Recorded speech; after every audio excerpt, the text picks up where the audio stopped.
Rolex. Well, it still ticks today. And just like this game continues to increase in value over time.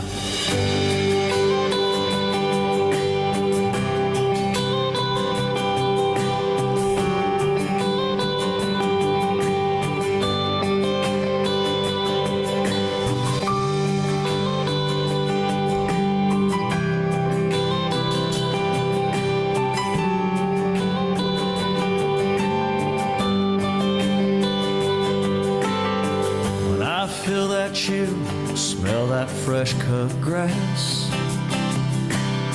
I'm back in my helmet, cleats, and shoulder pads. Standing in the huddle, listening to the call. Fans going crazy for the boys that fall. They didn't let just anybody in that club. Took every ounce of heart and sweat and blood to get to wear those game day jerseys down the hall. Kings of the school, man, where the boys are fall. Well, it's turning face to stars and stripes. It's fighting back them butterflies. It's calling in the air, all right, yes sir. And it's knocking heads and talking trash. It's slinging mud and dirt and grass. It's I got your number, I got your back. When your back's against the wall, you mess with one man, you got us all. The boys are fall.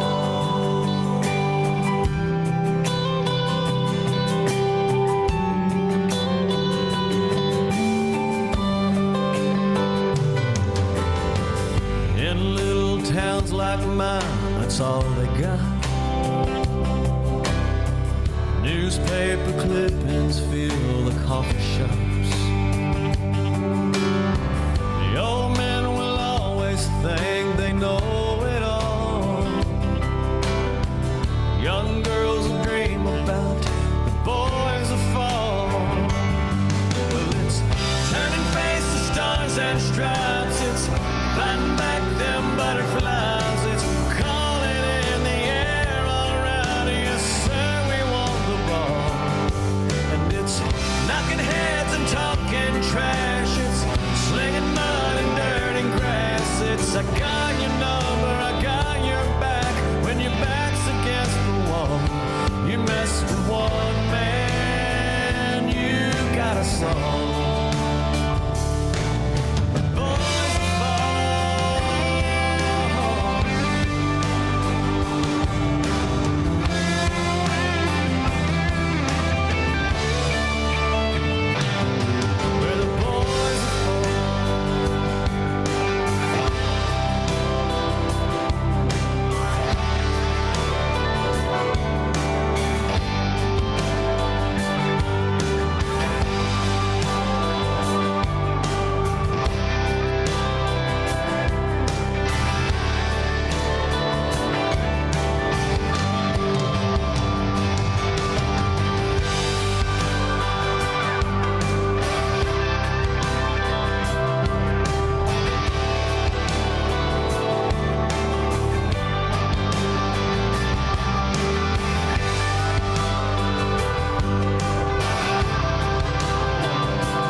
Yeah, that's quite literally a who's who of college football, and what a treat to add these 7 legends to that group.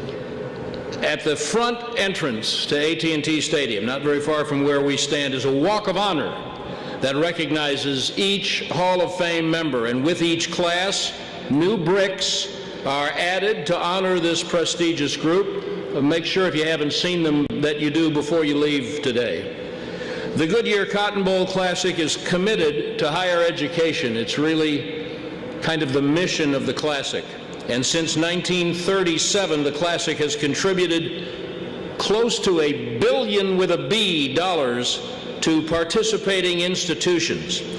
The Cotton Bowl Athletic Association has upheld that commitment to education through a legacy of dedicated chairmen and board members, and it's my pleasure to introduce the latest standard bearer of that legacy, the 41st chairman of the Cotton Bowl Athletic Association, Mr. Bry Patton.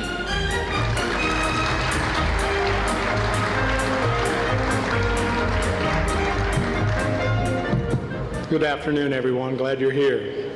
And thanks to you, Brad, and thanks to all of you for coming out today. This is really fun to see everybody's face. As chairman of the Cotton Bowl Athletic Association, it gives me great pleasure to welcome you to our Hall of Fame induction ceremony. As Brad said, it's been a challenging year and a half. We thought we were going to have this last year, and we had to put it off. Adversity has been all around us, and we are truly grateful to so many, including our healthcare and frontline workers, our leaders locally and nationally, and those we don't get to say thanks to, for putting us on a path where we can safely gather again to celebrate such special occasions. This afternoon we commemorate an 85-year legacy of legendary players, coaches, and administrators who have left their mark on the Goodyear Cotton Bowl Classic and the game of college football in such an impactful way. The list of players and coaches, like Brad said, reads like a who's who in college football. These extraordinary individuals showcase their unique talents to bring enormous prestige to our game, one of America's most historic postseason bowl games. Events of this magnitude don't just happen. Brad talked about our great staff. We have many people to thank for their efforts in making the Goodyear Cotton Bowl an overwhelming success year in and year out. First and foremost, we say thank you to one of our former players and Hall of Fame honoree this year for his play in the Cotton Bowl, Mr. Jerry Jones.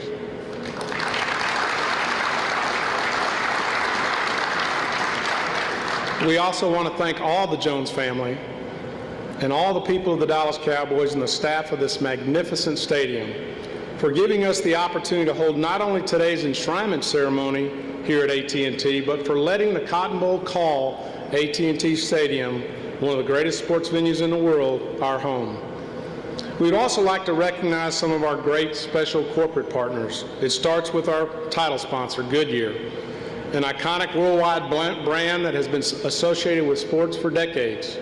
All of us have grown up watching the big Goodyear blimp, which, as many of you know, is already in the College Hall of Fame. Dr. Pepper has been our corporate partner for 85 years, dating back to the start of our game in 1937, as Brad said. Finn Ewing and the Ewing Automotive Group have been tremendous longtime friends, over 50 years, not just to the Cotton Bowl, but to me personally. I love you, Finn. Y'all don't have to love him, but I do. There are many others along the way that have been great sponsors, like Plains Capital Bank and many, many others over the last 85 years. But there's too numerous to name here, but just know we all appreciate them. Today, we join together in honoring a distinguished head coach and 6 remarkable former players. I congratulate the Cotton Bowl Hall of Fame class of 2020. Have really enjoyed getting to meet some of them the last 2 days, and thank them for their enormous contributions to our game. And we thank you, our loyal fans, family, and friends, for your continued support of the Goodyear Cotton Bowl Classic. I'll stop talking now, but thanks for being here.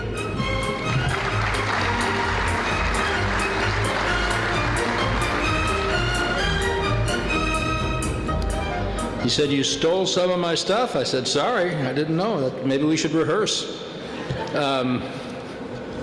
In addition to Jerry, we want to express our appreciation to Chad Estes, to Todd Martin, the entire staff of AT&T Stadium, as well as to Arlington Mayor Jim Ross and the Arlington City Council. And then there are the Kilgore College Rangerettes. How could we even have a Goodyear Cotton Bowl Classic without them, huh? Right?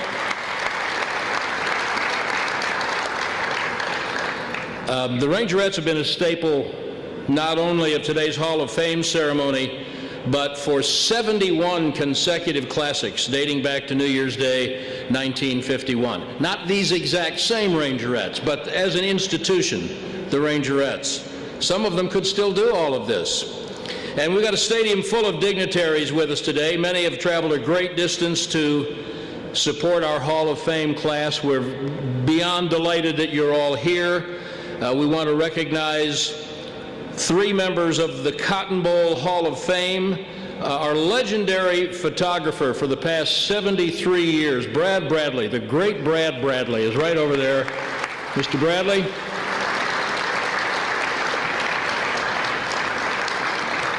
Will you forgive me if I tell them your age?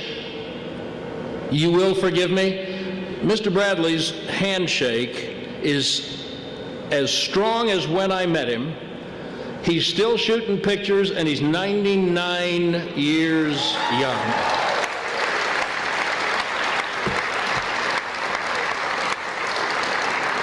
You're an inspiration, Brad, you really are. Former head coach Houston Nutt of the Ole Miss Rebels and the Arkansas Razorbacks. Houston, great to have you here. Stand up, you're a Hall of Famer. Appreciate you. Sitting right next to one of Jerry's former teammates, a great Hall of Famer, and one of our past chairman, Jim Williams. Jim, good to have you with us. And in the back of the room somewhere I saw earlier and had a great chance to visit with one of the Cotton Bowl's great friends, Pro Football Hall of Famer and member of the Dallas Cowboys Ring of Honor, the legendary Gil Brandt. Gil, good to have you with us today. Great to have you here. And the 7 men who are being honored today have a number of teammates or former players in attendance. So if you're from the Eagles or the Fighting Irish or the Longhorns or the Razorbacks or the Rebels or the Wildcats, thank you all for joining us for Hall of Fame Day. Okay, the selection process for the Cotton Bowl Hall of Fame based solely upon the nominee's performance or impact upon the success of the Cotton Bowl Classic. Not the overall college career, not the professional career. What that woman or man did to impact the Cotton Bowl Classic. An individual becomes eligible for induction 5 years after his or her final appearance in the Classic, and a total of 60 nominees, 60, were submitted to the voting committee for consideration in this year's class. Each Hall of Fame member is honored with a personalized bronze statue which features the likeness of a 1930s football player, because that's the era in which the Cotton Bowl Classic was founded. And now, delayed but right on time, the class of 2020 of the Cotton Bowl Hall of Fame.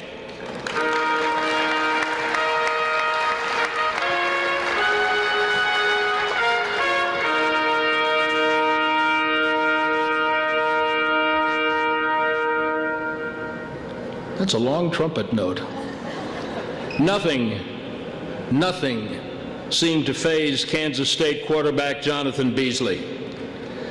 Not even a playing field covered in snow after a winter storm blew through North Texas just hours before the start of the 2001 Cotton Bowl Classic.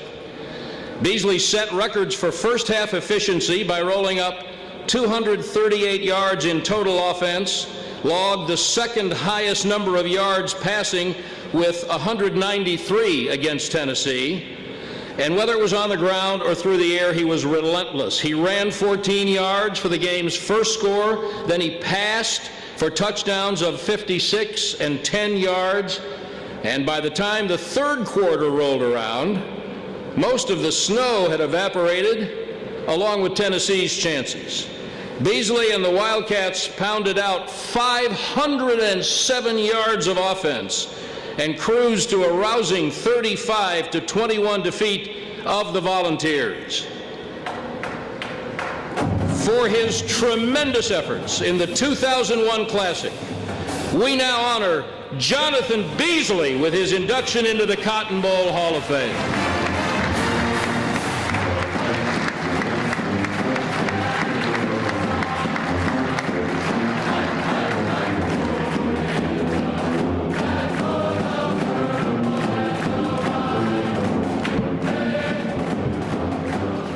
Wow, what an honor to be in this moment.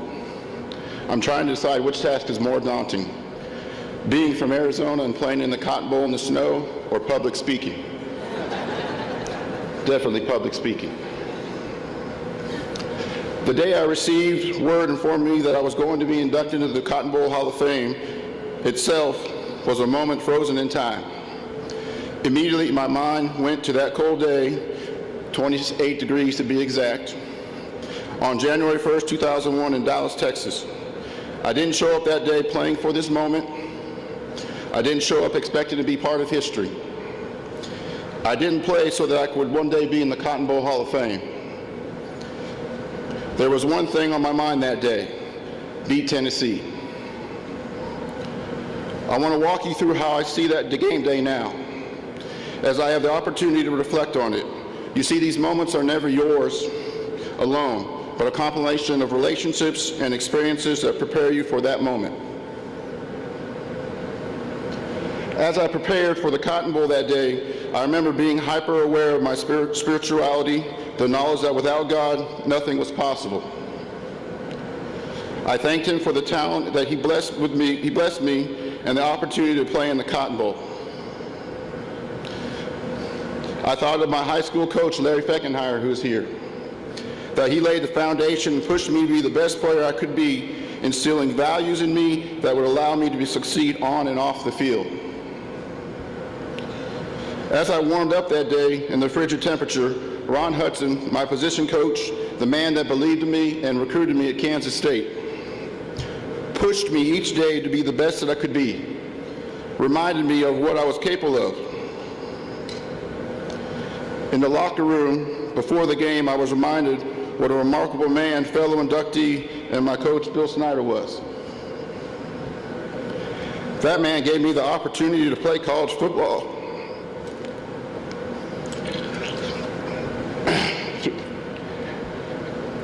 At the highest level, and trusted me to lead his offense and team to victory. That was not something that I took lightly. Coach Snyder had a way of installing confidence and courage in me through preparation, and those moments continue to have a profound impact on my life. As I ran out onto the field that day almost 20 years ago, I remember looking up into the stands and being ever so grateful that somewhere in the midst of all those people was my family.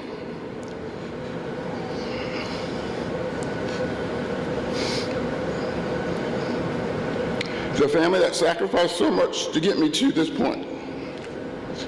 The family that loved me, encouraged me, and supported me so tremendously throughout my career. It was special having them in that stands that day. My mother, Lorraine, and my brothers, Anthony and Nat, were my greatest inspirations that day. Next to my family that day was Jason, my big brother from Big Brothers and Big Sisters. A constant encourager that was pivotal in making me on the right path during some of the hard times in my life. As I took the field for the first offensive series, I remember the roar of the faithful Wildcat Nation that made the trip to Dallas, 45,000 plus.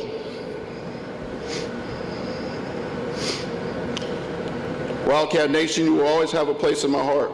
A feeling I will never forget is the pride, the honor, and privilege it was to take the field at the Cotton Bowl with my teammates. There are a few things in life that rival being part of a team. I relish that moment and will forever be thankful for the men that I went to battle with that day. It was an honor to be your quarterback. As you see that day, that game, the Cotton Bowl, was a result of some remarkable moments and people in my life. The impact those moments had, people had on my life, presents itself by how I live my life now. I have a beautiful wife, Amanda. She will always be my biggest fan, greatest supporter, and a light at the end of my tunnel for me. I have a remarkable daughter and sons that I will strive to pass on the lessons and values that were taught to me throughout my journey. I will forever remember the sights, sounds, and emotions of that day. I want to take this opportunity now to thank Rick Baker and the entire Cotton Bowl team. They have put on a first-class event, and I appreciate the love and hospitality that we have received.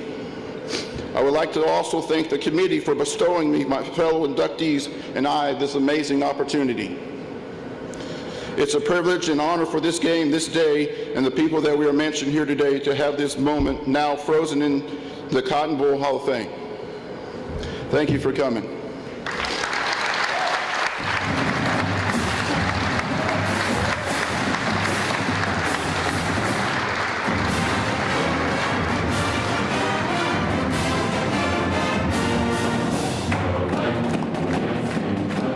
It never ceases to amaze me. It takes tremendous talent and intelligence to play this game at all. To play it at the level of these people takes an almost indescribable focus.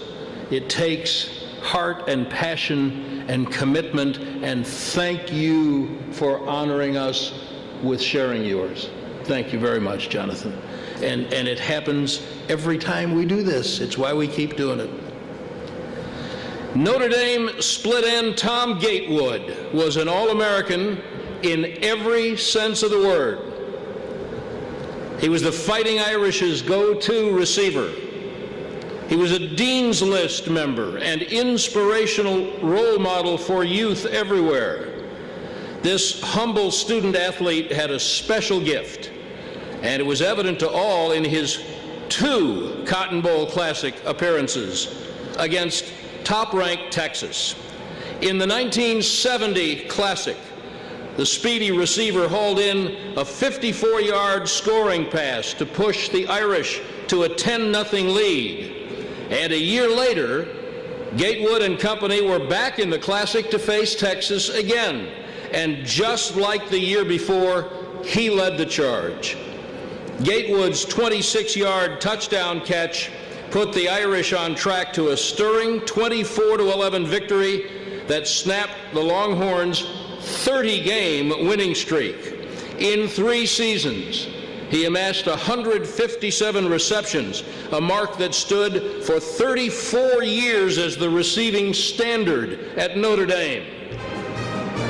This afternoon, we celebrate Tom Gatewood for his outstanding accomplishments in those 2 classics by inducting him into the Cotton Bowl Hall of Fame.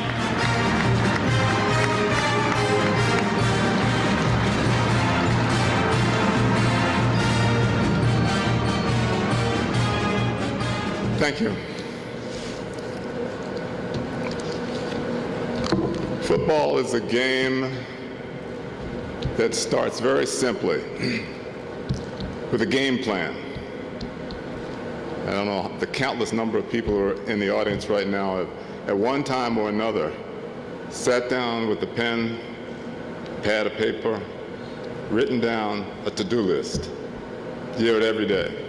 Now you may use your computer to do it, but in the old days it was pad and pencil, a to-do list. Football players practice every day, hour upon hour. Film rolls, tape is going, watching your techniques. Are your skill levels increasing? Is your football aptitude and intelligence quotient rising? The evaluators are coaches. They're your teachers. They're your mentors. So are the professors in the classrooms who are guiding us through the problems, the education that we will need to go forward. Football is a game that's played in 4-year, 5-year, 6-year increments.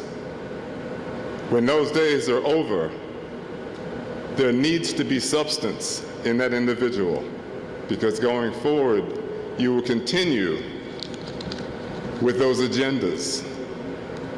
And the more intelligence and the more skills you had developed as a student first will help you check off those items.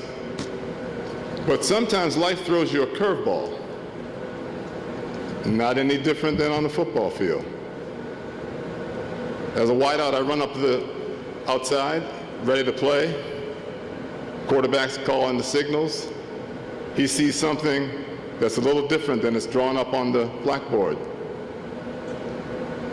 All of a sudden, he's on the center and he's barking out an audible. And if I'm awake, I'm picking up on the same thing that he sees, because that quarterback is the leader of that huddle. Everybody's quiet in that huddle. He's the guy. It's his show. It's his team. But he's up there on the center, and he's uncomfortable because somebody has changed position. That game plan that you all have, it changes too. And a wide receiver is trained to find another route, take a different approach. Sometimes it works, sometimes it doesn't, but you're prepared. I'm excited today because in the newspapers for the last several years, all during the pandemic, the word inclusion or exclusion, those words were used. Well, today we have inclusion. I look into this audience and I see ladies, I see men, I see 99-year-olds, and I see some 3-year-old children in the audience. We all have contributions to make. Football players are impactors, influencers. People pay money to see us play, they cheer, and a lot of those people are moms, dads, grandparents. You are our heroes. We are heroes in a sense, but we're the products of you who have stimulated us, keep us going, keep us in support, reminding us of what our jobs are. I wrote a whole lot of words on these 2 pieces of paper, and I'm not reading from any of it because I'm feeling this in my heart. I'm so excited by the reception that we have received, the open arms of the Texas group. The Cotton Ball Hall of Fame has bestowed upon these 7 guys, including myself, a new home. This Hall of Fame belongs to us. Forevermore, we are teammates. They have my back, I have their back. There's a talented group out there. Many of you have discovered your talents over the years. Some of you are too young to really know where you're heading. You're trying to decide, do I follow the path that mom and dad took? Do I have a clue as to what I'm going to do on my own? You'll have that opportunity. You just have to look for it. You have to prepare for it. And one day it's just going to smack you right in the mouth, just like a linebacker closing in on me.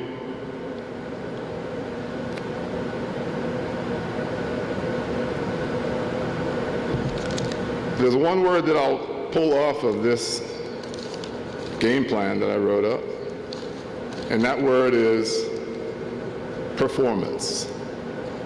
Because you see, even though we all have talent, it's not enough. To succeed in this world, you need more than talent. Because sometimes you'll get this unbelievable amount of pressure in different issues that come across. And you have to deal with it. You have to solve the problem. You might not want to. You may need to consult others. But these are life messages. These are life skills that all of us garnered as a result of knocking heads against a guy standing across from us, being down, losing in the first half, coming back to win a game. That comes from the gut, that comes from the heart, but it's also finding your talent. Most of us didn't really know how far or how much talent we had when we first walked in to whatever university we were going to. And that's kind of interesting because most of us had pretty big egos.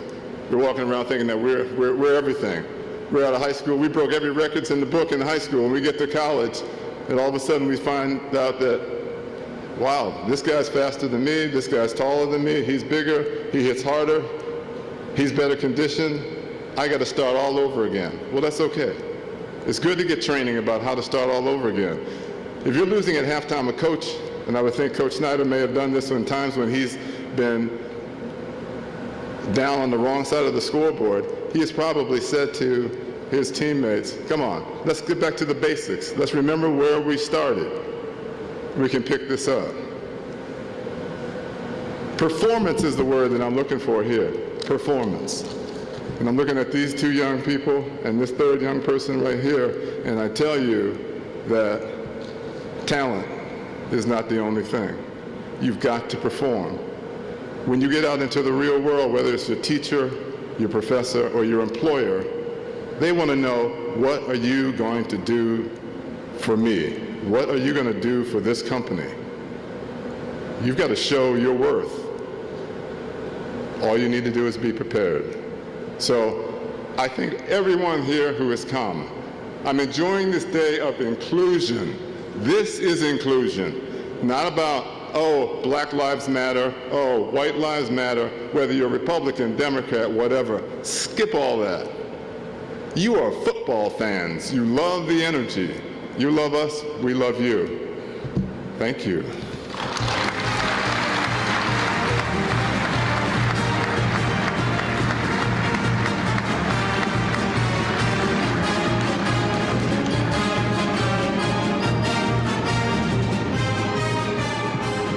Is it too late for me to go to Notre Dame? Jerry Jones was the co-captain of Arkansas's national championship team, a squad that rallied in the game's waning minutes of the 1965 Cotton Bowl Classic to drive 80 yards for the winning touchdown in a 10-7 victory over Nebraska. Years later, he played a pivotal role in yet another comeback of major significance. Football fans know about his success with the Dallas Cowboys and that made him an NFL Hall of Famer, but they may not be aware of his intense passion for the Cotton Bowl Classic. During the construction of AT&T Stadium, Jones extended an invitation to the Bowl's leadership to play the Classic in his new state-of-the-art palace. He knew that a roof or a new stadium was the missing component to solidifying the game's future. His behind-the-scenes efforts helped the Classic take an important and otherwise impossible step toward restoring its position among the elite of postseason college football. Today we honor Jerry Jones for that memorable championship game in 1965 and the enormous impact he's made on the Classic's success by inducting him into the Cotton Bowl Hall of Fame.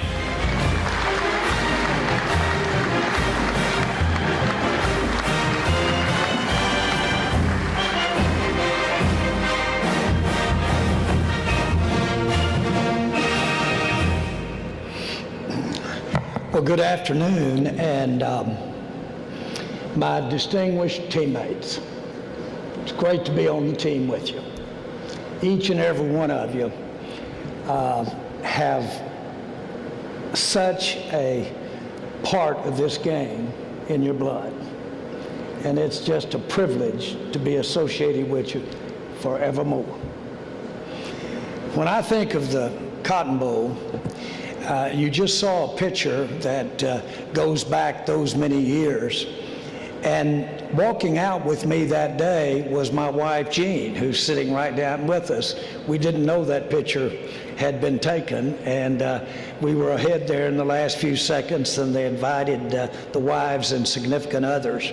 But with them today is my daughter, Charlotte, and my daughters-in-law, Lori Jones and Karen Jones. Thank you all for being here. to support me. Thank you very much. I've always known, because I experienced it, what football can do. Most of it is not smiles. It's a physical game, but it's a hard work game. And if you're looking for 95% enjoyment, you've picked the wrong direction to go.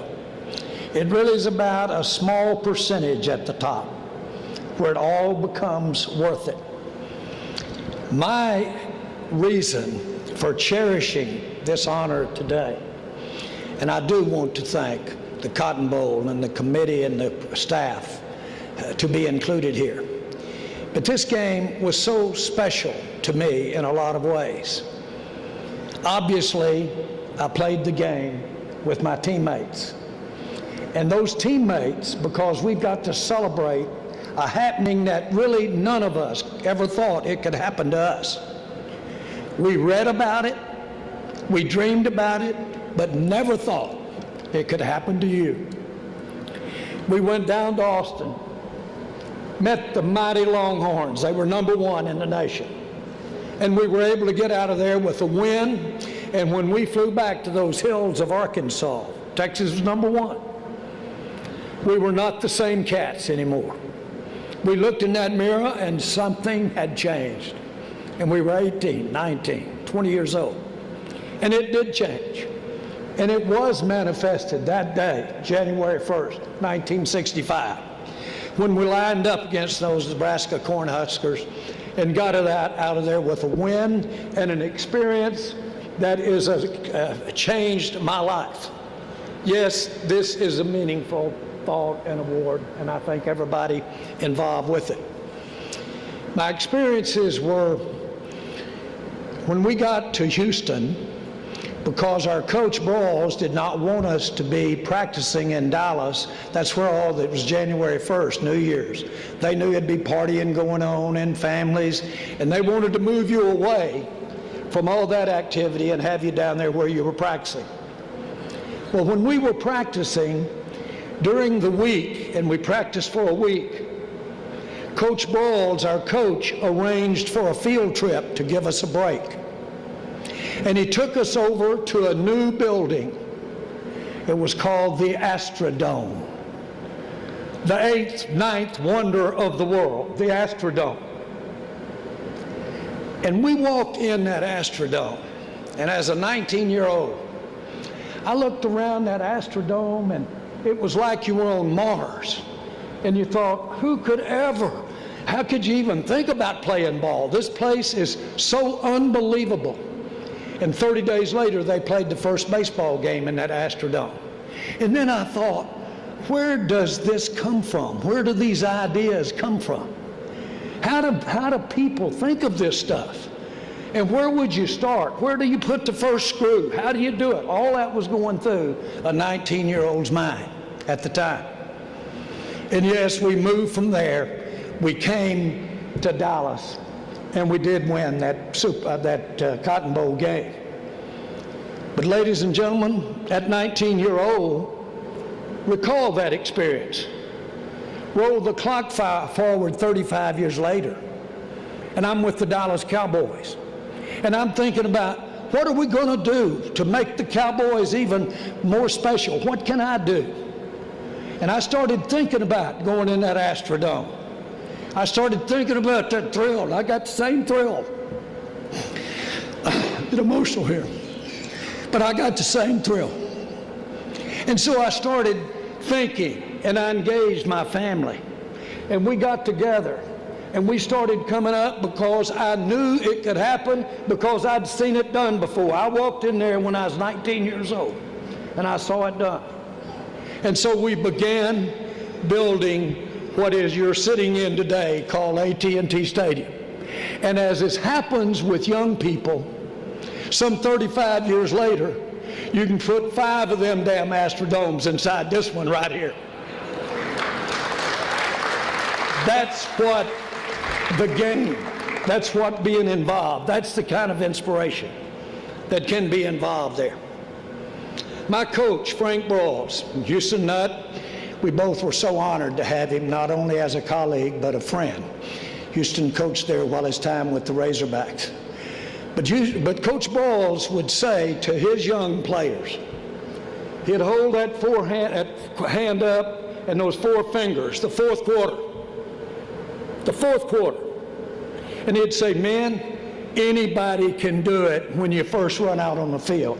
You got your socks taped up, you're all ready to go, your shirt tails in, you just look in the mirror, you're looking good, you're going out to play. Everybody looks good. First quarter, you get a hit, you get bumped around a little bit, maybe a lot. Get down to the half, you go in, your old forehead's cut and bleeding because that helmet's coming down on it. All of a sudden, you're starting feeling some aches and pains. You get to the third quarter and it starts laboring. Those old legs keep going, but you're full of that adrenaline. And you get down to it and it's all on the line. It's called the fourth quarter. You're not pretty anymore. It's not fun anymore. It's time to put the work in. And it's time to realize that guy fired because I got to play for a coach that also knew how to do that when he was 70 and talk to people like me 20 years younger and talk about the fourth quarter of life. And he wrote a book on how to care for people with Alzheimer's. And he had those kinds of thinking because I knew he knew what he was talking about because when I was 19, I heard him talk about the fourth quarter. And that's not that much fun anymore. Football does that and did that for me. Today, I want to thank y'all for being here. I know we're here to also honor all of our inductees. But it has truly been inspirational and truly an inspiration to get to be a part of this team I'm sitting with up here today and all the others that have been inducted before.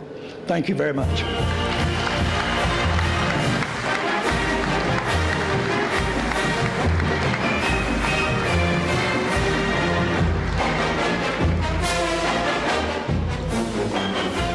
We keep telling him, just feel your feelings. It's okay. Everything will be fine. He's about to get the hang of it. Dexter McCluster of Ole Miss was a defender's nightmare. He was physically small in stature, yet enormous of heart. And he was simply too quick and fast for any mere mortal to bring down in the open field. The slippery running back wide receiver became only the second player to earn back-to-back J. Curtis Sanford Outstanding Offensive Player honors in the Classic. By the way, the other one was Doak Walker in 1948 and 49. In 2009, the last Classic played in Cotton Bowl Stadium, Dexter fueled a 47-34 win over Texas Tech with 180 all-purpose yards.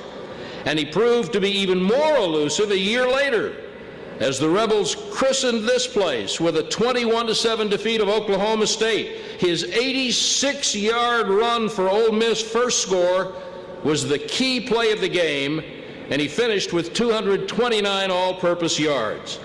Opponents learned quickly that keeping up with Dexter was an impossible task. In his honor, we are retiring the Cotton Bowl Hall of Fame Best Dressed Award. And for his remarkable back-to-back performances in the Classic, we proudly induct Dexter McCluster into the Cotton Bowl Hall of Fame.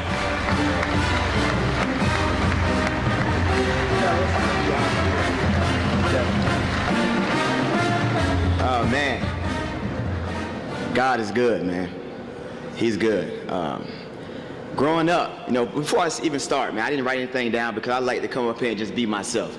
Because being myself got me to where I am today and made me the man I am today, too. So I want to say thank you to my mother that's sitting right there recording me. I love you so much. Thank you for all the many sacrifices that I understand now that I'm a father. Thank you, Dad, for everything, always being in my corner, showing me what a real man is, to get up and go to work. I never seen you complain. You got up and you did the job because you knew that you had somebody depending on you, and that was me and my sisters. And now I stand to you, a man now, just to give y'all thanks and give y'all flowers because y'all deserve it. And now that I am a father, I have my oldest daughter in the stand. So, baby, I hope I'm making you proud right now. And I hope this is motivation for you to be the best that you can be in whatever you want to do in life. And just know that I'm in your corner and I'll always be there. All right, so here we go. Got that out the way. Before I start, I'm sorry. I want to thank my wife. Love her so much. She couldn't be here. Yes, my other 3 daughters, they couldn't be here as well. But, you know, I'm going to represent for them, and I'm going to do it the right way. So, all right, got everybody out the way. Houston Nut, man, how you doing? I'm glad to see you, man. You know, coming to Ole Miss, you know, I didn't know what to expect. You know, I was a 17-year-old, you know, the small guy, little guy on the big stage, but I'm used to that, you know. And I get on campus and things are going pretty good. You know, first couple of years were kind of rough. You know, trying just to win some games, right? I think we won like maybe 2 games my first year, 3 the second. So it wasn't looking too good. But then comes on Houston Nut. Thank you, Arkansas, for letting us borrow Houston Nut for a while, especially while I was there. So thank you guys for that. So his brother, Danny Nut, you know, I remember like it was yesterday. He came to me. I think I was running like maybe some 110s, doing some conditioning work. And he said, "Hey, Clust, you ever play running back?" I say, "All my life." He said, "All right, I'm gonna talk to Houston and I'll get back with you, right?" And he went and had a conversation with Coach Nutt, and I can remember Coach Nutt, hey, Dex, I gotta find a way to get you the ball, man. Gotta find a way to get your ball. And he did that. You know, I remember playing Arkansas.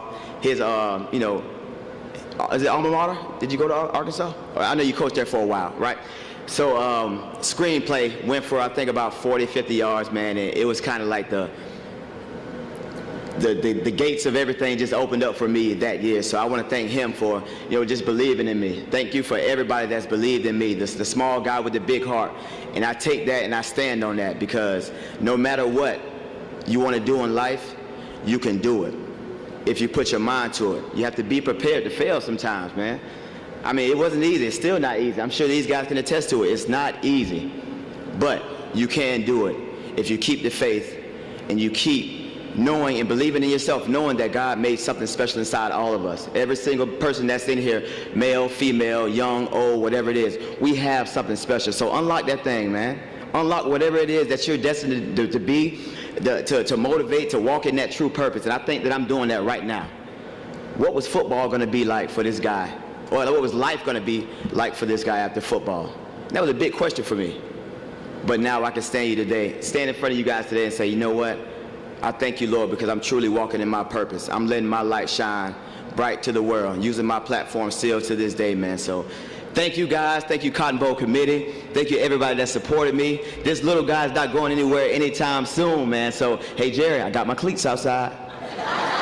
I got a couple in me. Nah, man, but look, hey, thank you, guys. Thank you, Cotton Bowl Committee, man. And I stand here today blessed, grateful, and thankful for everybody that's always been in my corner.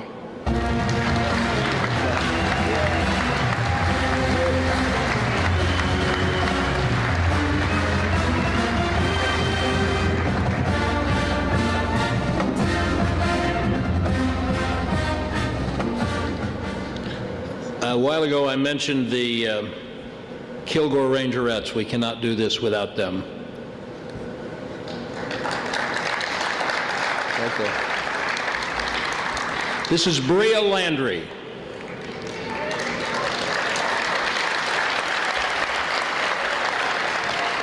She has no idea what the hell I'm doing right now, because this has not been rehearsed. Bria, have you noticed, is standing up right through the entire ceremony and picking up the statue and delivering it and taking it back and going back and standing there and smiling like, aren't we all so neat and important?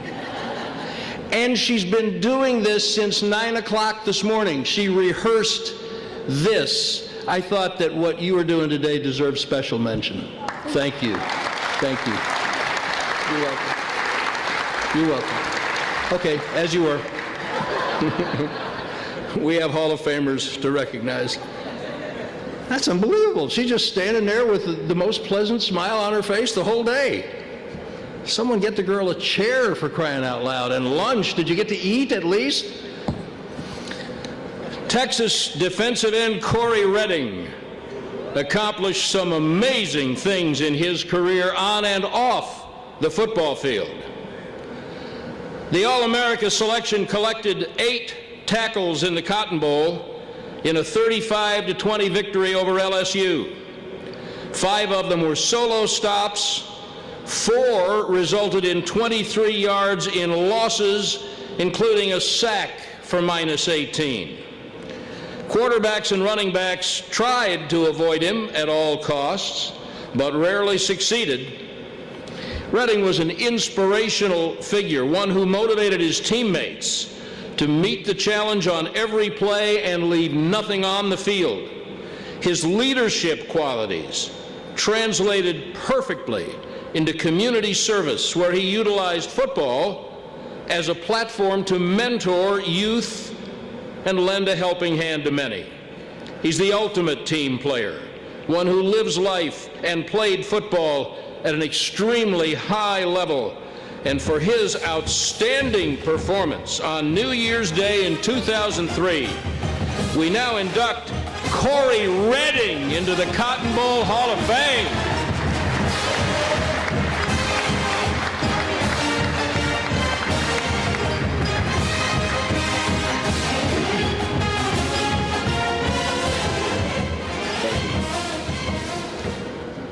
Truly, I like to give thanks to God for being the head of my life through Jesus Christ. I'd like to thank the committee, Cotton Bowl Committee, for an outstanding hospitality, welcome, and love, and warmth. Thank you guys for everything that you've done for us throughout this trip.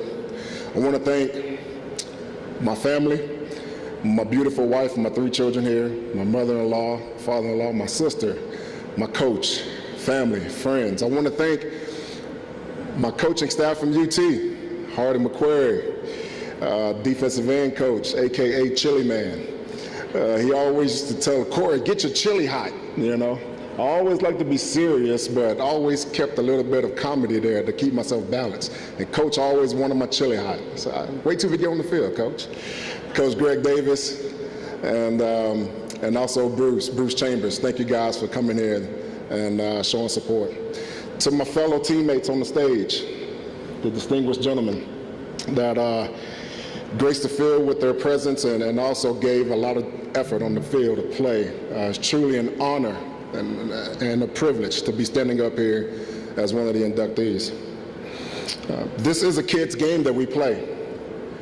We play it at a very high level.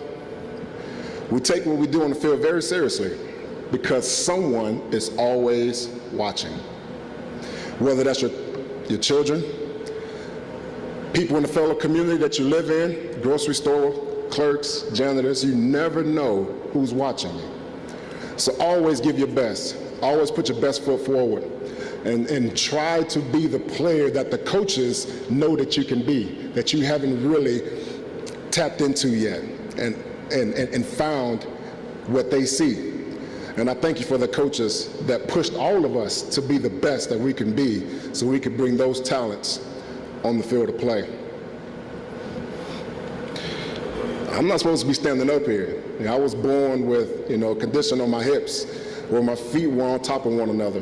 The doctor said I would never walk. But I had a praying mother, a praying grandmother. And through, therapy and prayer and just physical therapy, I was able to be the kid that lived with full function of my legs and able to go out and live life to the fullest and also play a kid's game. So again, I never take this for granted because this is truly a blessing and a privilege to be here. The Stephen Thompson Memorial Centipede is a cross-country meet like any other. It started in September of 2009.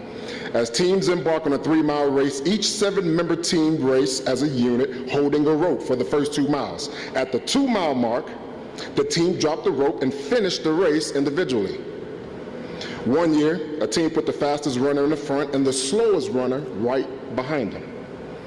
The goal was for the strongest runner to be near enough to speak words of encouragement to the slowest runner. The plan depicted a passage in the book of Hebrews. Let us consider how we may spur, the key word is spur, one another towards love and good deeds, Hebrews 10:24. See, spurs are these little spiky things that Cowboys wear on the back of their boots, right? And most people who are not born on the farm or really, have a love for animals, don't want to hurt them. They think it's very inhumane to wear spurs and, spur animals. But there's a unique element that the spur brings to any horse that fields it. It's a slight communication. It's a slight poke of encouragement to turn this way, to turn that way, to speed up, to slow down. It helps the horse to focus and not lose sight of what the rider is trying to get the horse to do. As a Centipede race, we need to continue to spur one another in life with encouragement. We live in a world today where we don't give people the kind of encouragement they need to hear on a daily basis. You look good today in that suit. You look great today in that dress. Your smile is beautiful, right? We failed somewhere down the road of not giving love and encouragement and showing good deeds to other people. I love the game of football because it put us on this great platform as football players, but we're people first before we're machines or football players, right? We're people first, right? And so we use our platform to spur one another with love and show good deeds, but also spurring each other with encouragement, because sometimes players do need encouragement, right? We all need to pick me up every now and then. We all need someone to put our arms around each other and say, you know what, I love you. I've been praying for you today. I've been thinking of you today. I hope you do well today. These are words that will lift up our communities, lift up our state, and also lift up one another to do tremendous things. You never know what a spur of encouragement can do for someone. It could change their life, right? And so I challenge every one of you guys here today that's here to watch us be inducted into the Hall of the Cotton Bowl to just leave here with words of encouragement on your heart and find someone to spur them with love and encouragement as we continue to do better in life.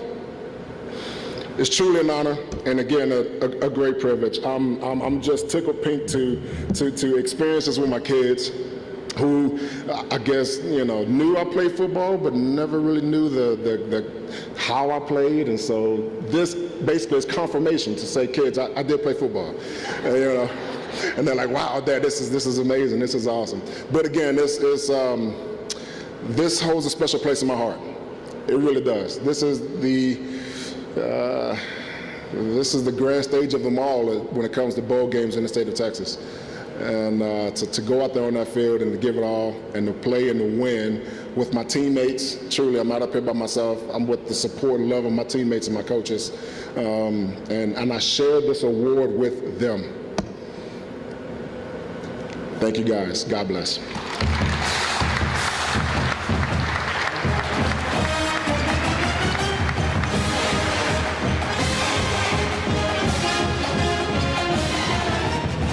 Thank you, Corey. Boston College linebacker Bill Romanowski stole the show in the 1985 Classic. He stalked Houston running backs all day long, roaming from sideline to sideline, made 13 tackles, 11 of them unassisted, a number that tied the existing Classic record for solo tackles. It was an inspiring and intimidating performance. Maybe even more significant was that in the process of helping the Eagles earn a runaway 45-28 victory, Romanowski became the Classic's first true freshman to earn Felix McKnight Outstanding Defensive Player honors. And throughout his playing career, he gave his heart and soul to the game of football. He was an unyielding force, an intense competitor who possessed the grit and determination to become one of the most dominant defensive players in the game. And for his amazing efforts in the 1985 Classic, we're privileged to honor Bill Romanowski with his induction into the Cotton Bowl Hall of Fame.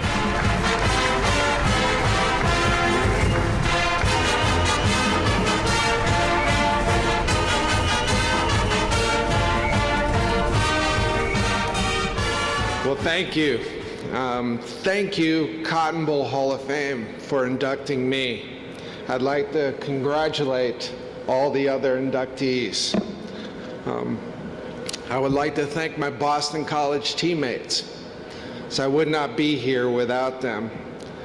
I'd like to thank my family, my lovely wife, my son and daughter, my daughter-in-law, my mother-in-law, my brother, sister-in-law, my nieces and nephews, friends that are here to celebrate with me, so thank you.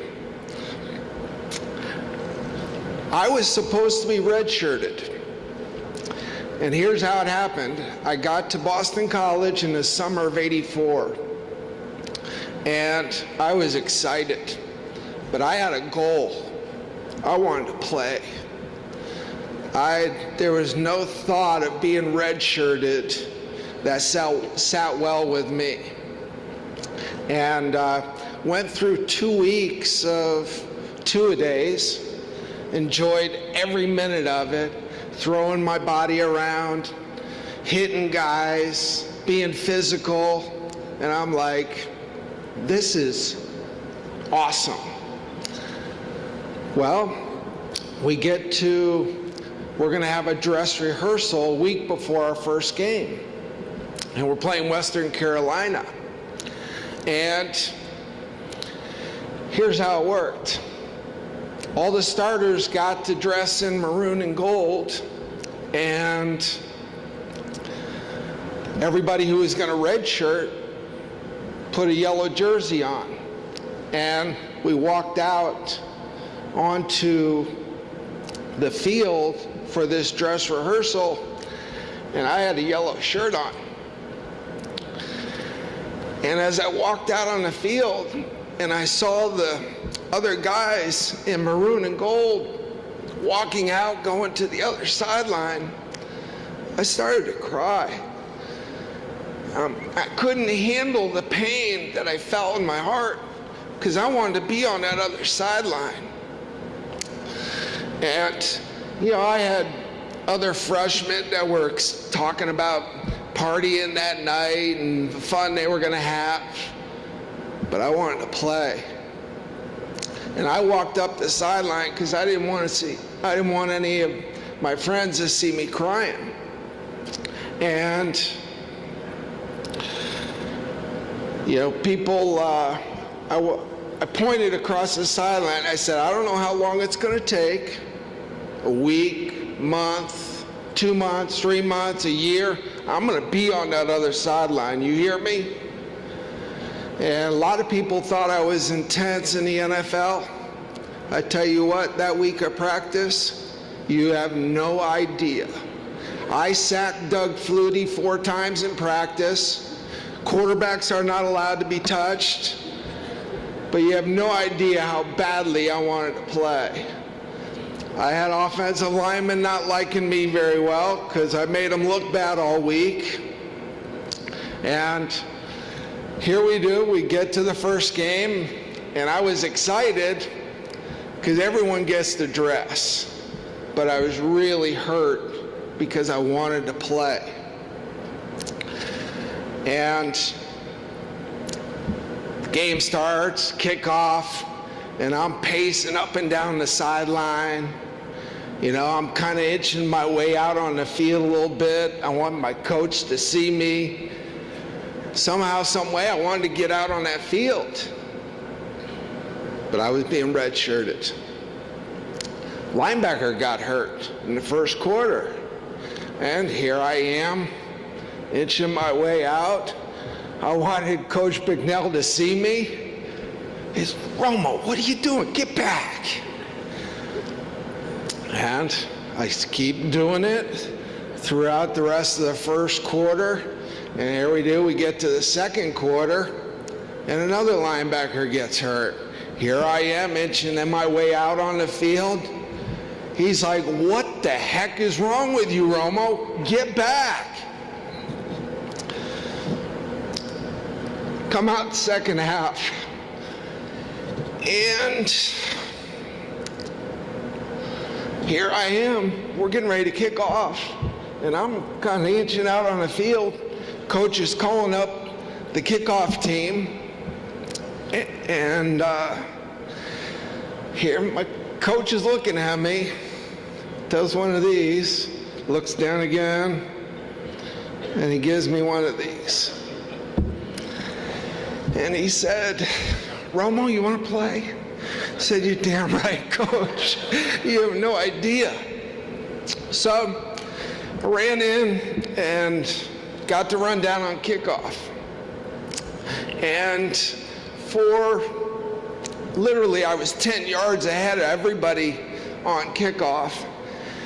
And it was me and the guy with the ball. He made a move and I torpedoed towards him, and he ducked under me and I landed right on my head.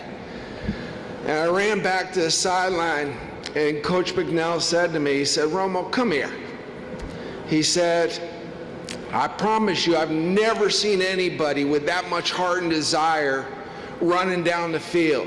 Just hit the damn guy with the ball." Well, I realized that I attained my first goal, and that was to play. But it was time for another goal. I wanted to start. And every day when I walked out on that practice field, I was a starter for Boston College. And it took a couple games, and we were playing Rutgers, and I got to play in the second half. And I made like 4 or 5 tackles in the second half. And I was excited because I got to play linebacker. And the next game was Army. And we're staying in the hotel the night before the game. And 7 o'clock in the morning, I get a knock at the door. And it's my coach. And he said, "Bill, you're starting today." And I shut the door and I cried. And I just looked up and I knew something greater than me is taking care of me, because everything is coming true in my life. In that game, I had 22 tackles, knocked down a bunch of passes, and kind of the rest was history as far as being a starter.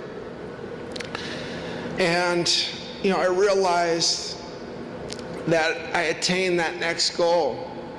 And we got to play Miami, near the end of the year, day after Thanksgiving. And everyone knows about the Hail Mary. But all of a sudden we find out we're playing in the Cotton Bowl. And I'm like, oh my God, I can't believe this. So for a month leading up to this game, every single day I walked out on that field, I was an MVP.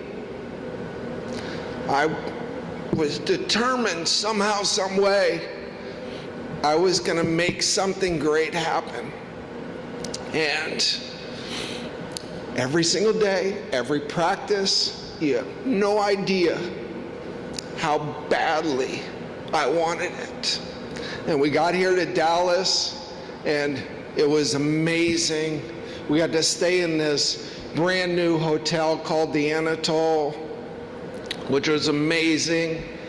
We went out to practice, and every day, all my teammates, a lot of guys were going out at night. And I'm like, are you kidding me? We're playing in the Cotton Bowl. And come game time, it's cold, it's rainy, and the quarterbacks are having trouble throwing the football, and it turned into what we call in football terms a 9-on-7 type game. It was smash mouth, and it was perfect game for me.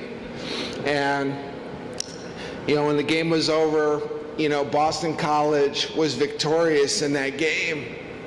And somebody walked up to me and said, "Bill, you were the MVP of that game." And I just looked up and I said, thank you, thank you, thank you, God. And that determination, this body, this guy, was not made to play in the NFL. I was a skinny kid, but I lived in the friggin' weight room. I lived in the classroom and the library for 4 years because I looked at every guy that made it to the NFL, and I'm thinking, if I can be MVP of the Cotton Bowl, maybe I can make it to the NFL. Every single day that I was at Boston College, I was an NFL linebacker, and that was my goal. And it was that determination and drive every single day that got me drafted in the 3rd round by the San Francisco 49ers. And it's because of the Cotton Bowl that gave me that confidence, that boost, that, you know what? Anything is possible if you want it bad enough, if you're willing to pay the price and work your ass off, and if you have desire and passion and love for the game of football, because I tell you what, there is nothing more special than the game of football.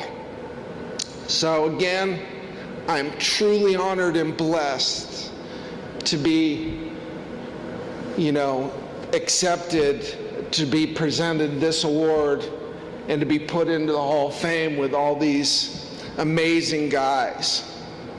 And to everyone out there that has been a part of this, I am so appreciative, I'm honored, and I'm truly humbled. Thank you.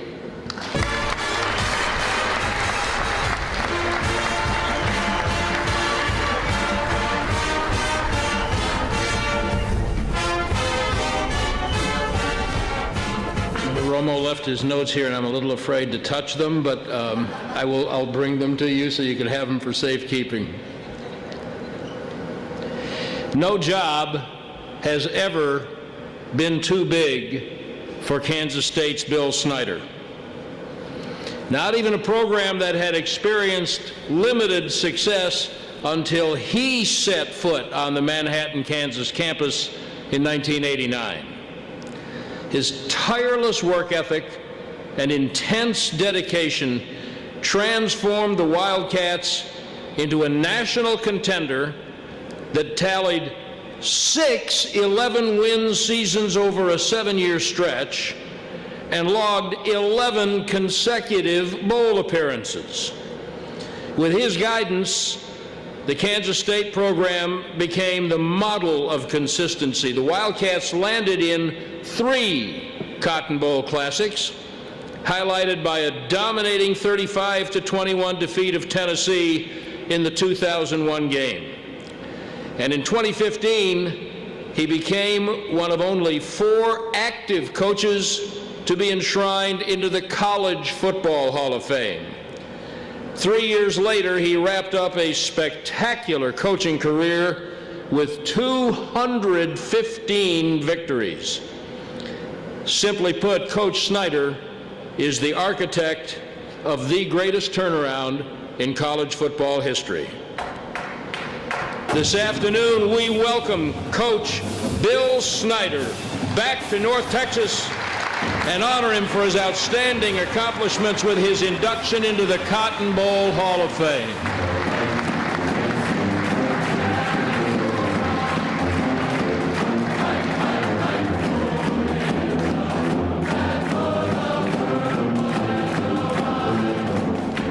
Thank you, dear. Well, I think thank you is probably the word of the day. for so many things. Certainly, as has been mentioned by so many, the game, as we call it, the game of football, and what it means and what it's meant in our lives and the lives of virtually everyone here and all these gentlemen back here. Let me say thank you to Nancy Mills. Nancy's, I don't know where she is here, but she's been with the Cotton Bowl for, I'm told, 38 years, and I would not be here today. She has guided me through all of this, and when you're 100 years old like I am, that's not an easy thing to do, but she has been marvelous. My congratulations to each and every one of these amazing gentlemen behind me. I think this is, I am honored to be a part of this class. Truly special group of people. I am so blessed to have 3 of my 29 family members here today. My wonderful wife, Sharon, 2 of my 3 lovely daughters, Miss Meredith, Miss Shannon, beautiful, beautiful family. Missing my youngest daughter, who is with child in her stomach right now and about to be born and couldn't make it, Whitney, and her son Ross, and our son Sean, Sean, like myself, was, and with all the family, involved in 3 of the Cotton Bowl appearances here. Sean was a coach or a player in all 3 of those, and he's with the University of Southern California right now, and they're preparing for a ball game, so he obviously can't be here. But there's so many people again. Rick Baker. Rick has been just a guiding light for me, has been very significant in all of our involvement with the Cotton Bowl. A very, very special gentleman. I remember receiving, after one of the appearances here, I received a letter from Rick, and I still have the letter, and I told him last night I had it framed. Now, my wife won't let me put any of my stuff up, so I don't know where it is. It's in a garage someplace or something, but the letter was heartfelt. And Rick, in short, said, thank you. Thank you, and thank Kansas State for saving the Cotton Bowl. And we had just returned from a trip here where 45,000 Kansas State people attended the Cotton Bowl. Kansas State University has the 3 largest crowds in the history of college football to cross the state line to see their team play. And I was blessed to be with each one of those teams. Amazing, amazing support people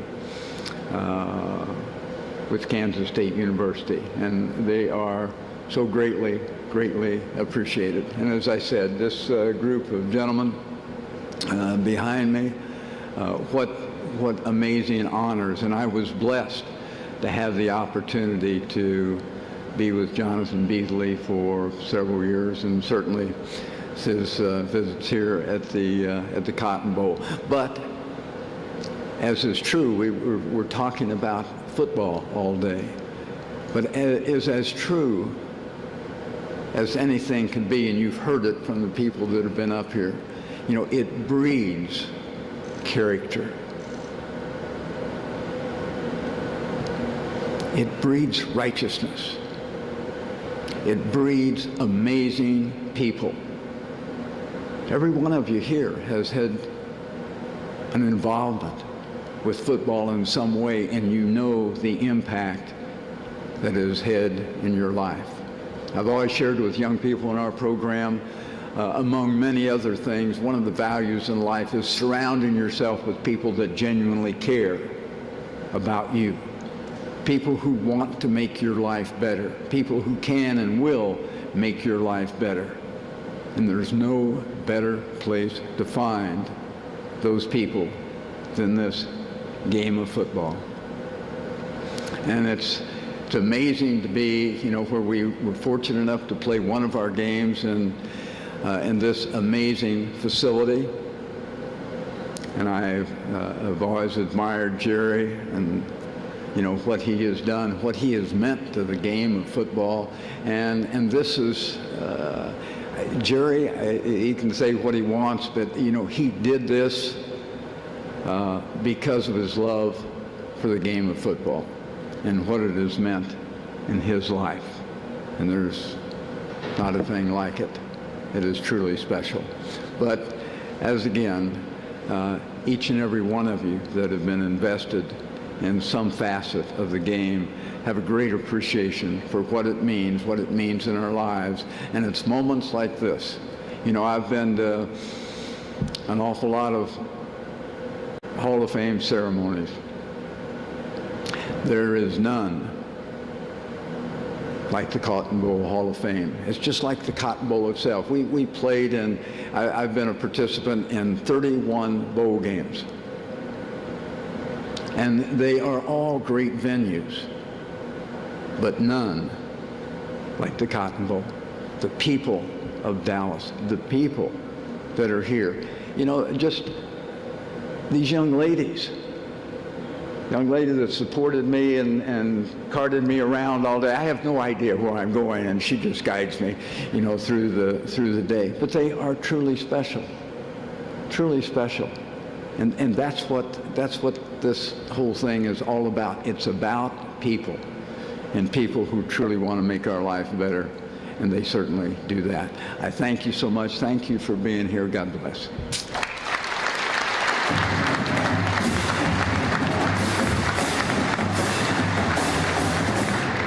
Thank you, Coach. Ladies and gentlemen, what a class.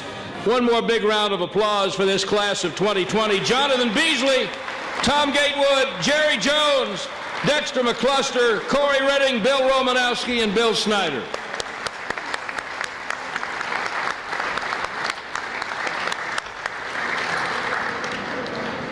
And now for the program grand finale, ladies and gentlemen, the Kilgore College Rangerettes.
Kilgore College Rangerettes. And one more time for Bria Landry, my new best friend. She's my role model. Ladies and gentlemen, as we finish here, our honorees are going to remain on stage for one final team picture. So this is your opportunity. Please feel free, not this minute, but when we're done, you can approach the stage and take your own photo of our Hall of Fame class. As a precautionary measure within COVID protocols, we really regret that an autograph session cannot be held today, but we do invite you to join us for lunch in the stadium's West Plaza. All sorts of treats will be available, courtesy of the Goodyear Cotton Bowl Classic. Congratulations and thank you for letting us honor you. To this magnificent class, to all of you, thank you for coming and supporting the Goodyear Cotton Bowl. Please drive safely.